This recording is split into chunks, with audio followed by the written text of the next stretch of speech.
Hey guys. I promise it is me. I've put a bit of makeup on today, so I probably look a hell of a lot better. It's my nan and granddad's wedding anniversary, so I'm going to see them. So I thought I'd better make a bit of an effort.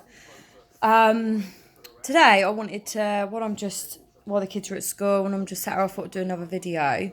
Today I thought I would talk about the early signs of autism for me with Chase, because I thought all kids might not be the same, but you guys might see some similarities and maybe get it checked out. Obviously, it doesn't always mean, some of the things don't always mean that they are autistic. It's just I thought I could tell you my experience from him being a baby to kind of now, to like how it's sort of gone from now. So obviously when Chase was normal pregnancy, normal labour, I actually had Chase at home. It was also so quick that the ambulance got called, said they couldn't take me in because he was there, I was ready to push. So that was quite scary. But apart from that, he was born, funnily enough, he wasn't born crying, which was a bit weird. He was quite quiet, to be fair, but he was perfect. You know what I mean? Weight was fine. I think he was like 7'14" or something like that. He was nearly £8. And yeah, beautiful, beautiful, beautiful baby. The normal standard stuff, night feeds. But one thing we did notice was that Chase was very, very content. He didn't cry very often, and he was quite happy to just sit in his little bouncy chair or in his buggy. He didn't really cry. The only time Chase really cried was like quite early on. He suffered from constipation, which was like literally instantly, like still suffers now. He instantly suffered from constipation pretty much straight away. I think all babies go through like a stage, but he suffered and continued to suffer. So that was horrible. But apart from that, he didn't really cry. I remember we should sit there and go, we're so lucky, such a good baby, so content. He's perfect. He just, he barely cried. I used to have to keep on top of his feeds, but he must be getting hungry. He did cry for a feed. It wasn't like he didn't cry for a feed, but not like other babies would, not on cue, not, do you know what I mean? It was, sometimes he would, sometimes he wouldn't, and it wouldn't be a loud cry. It wouldn't be a, like, I'm starving cry, like, do you know them cries they do? It wasn't that. It was just a whinge. He was really content. So as a baby, that was okay. He didn't crawl until he was, probably should have written this down before because it's all in his baby book. I think he was about 10 months when he crawled, about 10 months old. So he was a late crawler. Like all my other friends' babies around that time were crawling and pulling themselves up. He was like 10 months. He never clapped. He smiled. I've got videos of him smiling as a baby, like talking to him and playing peekaboo. He smiled and laughed, but never ever clapped. Never ever babbled. Never done mum, dad. Never waved. None of that. He didn't walk till he was 18 months. He used to play with toys quite normally. I didn't realise that until, for his age group, around about 8, 9 months old, if you give him a rattle, he'd shake it, bang it. Other toys, he would play with them quite normal for his age, but he never moved on to that next stage of playing. There was no imaginative play. There was no mimicking what I done. None of that. That was literally non-existent. So that was absent as well. And obviously these were red flags at the beginning for me, but obviously because he was my first baby, and I spoke to other people who'd had kids, they was like, here, get there, he will do it eventually. Like he's just being a bit lazy and slow. And he did like certain TV programmes. So he loved Mickey Mouse Clubhouse. He loved Doc McStuffin. But he was quite fixated on certain episodes and liked the ones with certain songs in and things like that. So it wasn't that he liked all of them. There were certain ones that he took to more. And it could just literally be like a 2-minute clip in it that he would just crack up at. And you would look at it and be like, that's weird. But not the whole programme. So it was like certain parts that he loved about that. But he loved telly. Up until he was about 2 years, 2.5 years, he just went off it. Doesn't even watch it anymore. Doesn't see any interest in it at all. So obviously that. So he didn't play with toys and stuff properly. He preferred to spin wheels on cars. He preferred to like just bang things, empty things, break things. And obviously all that red flags, no gestures, no pointing. He used to just get your hand and take your hand to what he wanted. So if he wanted something from the kitchen, he would grab your hand and take you there. And that's still to this day how he communicates. He still doesn't communicate properly. So to be fair, from the age of 2 till now, bearing in mind he's 4 this month, there hasn't been a massive change in any of it, in the playing, in the gestures. All of that is still pretty much non-existent. I never really noticed he didn't give eye contact or turn to his name, to be fair, until he was about 2. As a baby, as a 1-year-old, he turned to his name, and he as a 1-year-old, he turned to his name and he would look you in the eye, and then all of a sudden lost it. It just went. As of 2, we noticed he won't turn to his name anymore. He was just kind of like in his own little world. He used to spin a hell of a lot, like spin, sensorising. He doesn't really do that no more. That has calmed down a hell of a lot. It's very, very rare you see him do a little spin, and it is actually just a quick little spin round and then he's done. As in before, it would be round, round, round, round. He hand flaps, so he'll flap, but that's only if he's excited, usually. It's usually excitement. It can sometimes be frustration as well. But it's usually when he's proper excited about something. He's like, oh my God, oh my God, oh my God. And he hand flaps. He's never ever had a problem with sensory to smell. Like, I know some kids really struggle with smells. Chase has never been really much of an issue with smells. Or sounds really either. He's never kicked off in a supermarket unless he gets bored. You can tell it's because he's getting bored. You could walk in there and it'd be really busy and it doesn't bother him. But if you're out shopping for, like, you know, in town and you're trying to do girls shopping, of course eventually he's going to get frustrated. You know, what toddler doesn't?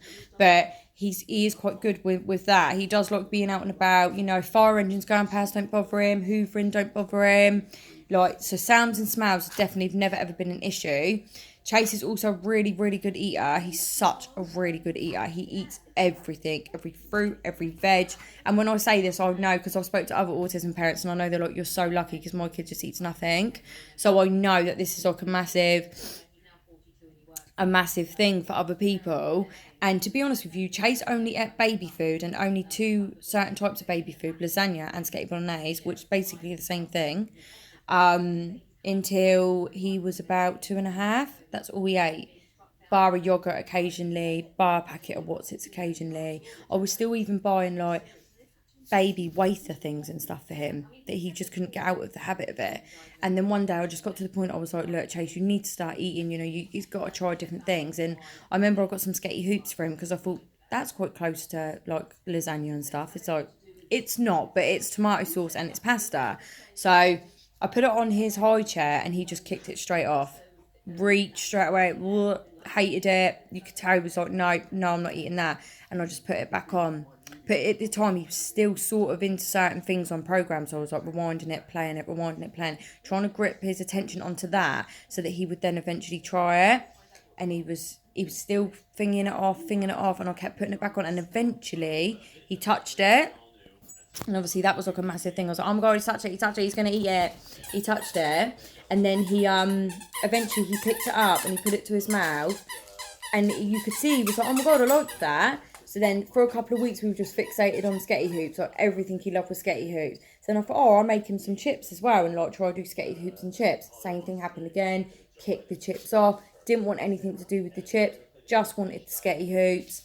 And then I kept putting them back on, and eventually he tried it. And then here we are. It takes a lot of time putting it back on. See, I'm quite lucky with Chase because he will get frustrated, but at that age, he wasn't getting as frustrated as quick. He would tolerate you putting it back on and him kicking it back off. So it was easier then. I think if I'd have left him in his eating habit until now and tried to change it, I think he would literally be like, no way. Like, at that age, I felt like he was a lot easier to keep putting it back on. He tolerated that, me repeatedly annoying him, really, because to him, he was like, I don't want it on here, so why are you putting it back on here? But at that age, he did tolerate it, as in now, I don't think he would. Like, now trying new things, even though his variety of food is amazing. He eat a whole roast dinner. He's such an amazing eater. The boy's got a brilliant appetite. So I can't moan about that. But like things like, no kid likes mushrooms. But for example, I've never given mushrooms. So when I've done a cooked breakfast, things like egg and mushrooms, he will just have none of it. If you keep putting it back on there, it will really annoy him. He's like, no. loves sausage, loves bacon, loves toast. What kid likes mushrooms? I hated mushrooms as a kid, but I thought I'd try it. Do you know what I mean? You never know. But he was like, no, I'm not. I'm definitely not eating that. So the eating has been always, apart from back then when it was really hard, his eating's always been pretty good. Like, I can't complain about his eating. His eating is pretty good. I'm not gonna lie. So we're really lucky there with on the eating front. So now his eating's fine, obviously. Now we're at that stage where obviously he's still completely non-verbal. He does make sounds, so he says, away, away, away, away. Which a lot of people say he's saying go away, because like when people are near him, he's like, away, away. It could be, I don't really say away, so I don't know where he would have picked it up from. And I'm not, I'm not being negative, but I always think he doesn't know what he's saying. It's so hard to believe because of how long he's been non-verbal, and his understanding is pretty poor. He understands no. That's probably about it. Or if I say, Chase, what's this? What's this, Chase? He might come and have a look what I've got. But if I do it and I haven't got anything, if I called him again and said that, he would not even come over. So I'd have to have something that he would want. Do you know what I mean? To keep him coming every time I say that. So apart from that, his understanding's pretty poor. If I said get your shoes, he wouldn't understand that. So for us, I think it was definitely the no gestures, the non-verbalness, the turning to the names definitely becoming an issue. Socialisation, he just didn't even go near any kids. He would just stand on his own, do his own thing. If like my mum walked in here, so his nan that he sees pretty much every day, he wouldn't run over to the door and be like, hello, nan. No, or he'd not even say hello, just run over and just give her a cuddle. He wouldn't do that. My mum stand at the, in the front room doorway going, Chase, Chase, Chase, for ages, and he would just be stood there doing whatever he was doing, looking at a toy, watching telly, messing around. He no concept whatsoever that she was stood there. So obviously all that is like, it's like they're deaf. It's literally like they're deaf. But Chase did suffer with glue ear, but when we last had a checkup, it was gone. So he isn't deaf. And even with glue ear, I think you do have some hearing. It's not like you completely can't hear anything. So obviously these are all for us. These were symptoms for me that I picked up on.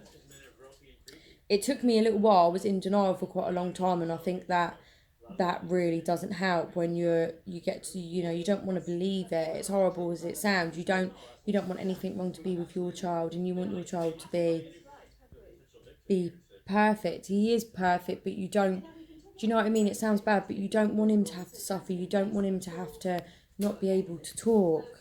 Like, it's horrible. It's such a horrible, horrible thing, and I don't want him to have to go through life feeling like that. But, we're getting there, and you start to fall in love with their quirks and their funny personalities and the little things that they do.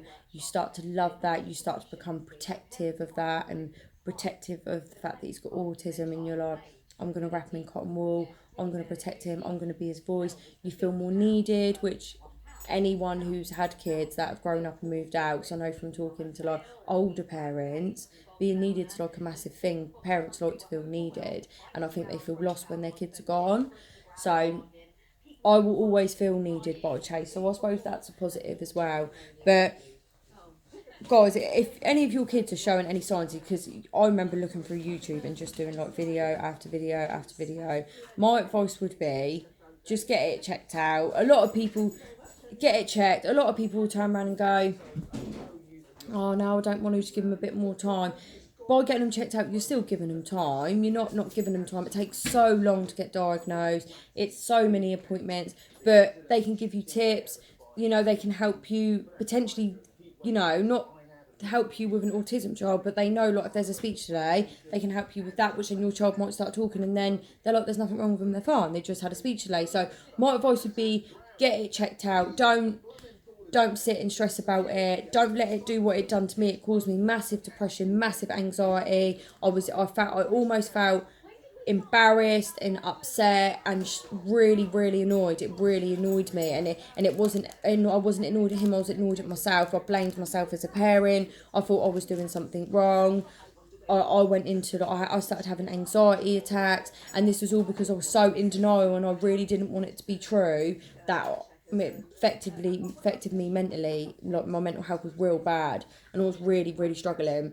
And now that I'm at that point where I've accepted that he's autistic, I've accepted that it's going to be hard, and I've just kind of got to be there for him, be his mum, and just do what I've got to do, and just hope that all of this hard work's going to pay off, and he will eventually be a verbal, amazing, clever, beautiful, absolute stunning child. He is the most beautiful kid I've ever seen. I know so many people are like really like biased, like my kid's beautiful, and everyone's kids are beautiful, but he is truly like, he's a handsome boy. Very, very cute. And I hope that he grows into a young man that ain't like these boys nowadays, and he's just got morals, and he's clever, and potentially maybe make someone an amazing husband who's very attentive, hopefully, because we all know there's not many of them out there, guys, don't we? So hopefully it will pay off, and I will be proud and happy. I'm proud of him anyway, because he is just an amazing little boy. But I hope that when he's 18, I can look and go, do you know what, all of that stress was worth it, and the fact that he's autistic is really not the end of the world. And I had to keep reminding myself that people in worse situations, there's kids in hospital dying, do you know what I mean? Like, your little boy's here, he's living, yes, he's got autism, but we're going to do what we can to help him, and it's going to be fine. So they were my signs. I know that everybody's are slightly different, but they were my signs. And I hope everybody has a lovely day. I'm going to now go and do my washing up and get myself a bit refreshed, ready to go and see my nan and granddad on their 50th wedding anniversary. 50 years, eh? Crazy. But yeah, so I hope you have a good day, and I hope this video was, you got some good information out of it of what to look for. But I also hope that at the end, me saying stay positive, and that helps you remain positive. Don't think about the bad stuff. It's not all bad, you know. It's, some of it is good, and hopefully we will get rewards when we're older, when they're older and we're older, and they're amazing adults. Hopefully that's the case. So I just, like I said, I hope you have a good day, and I'll do another video soon. Thank you. Bye.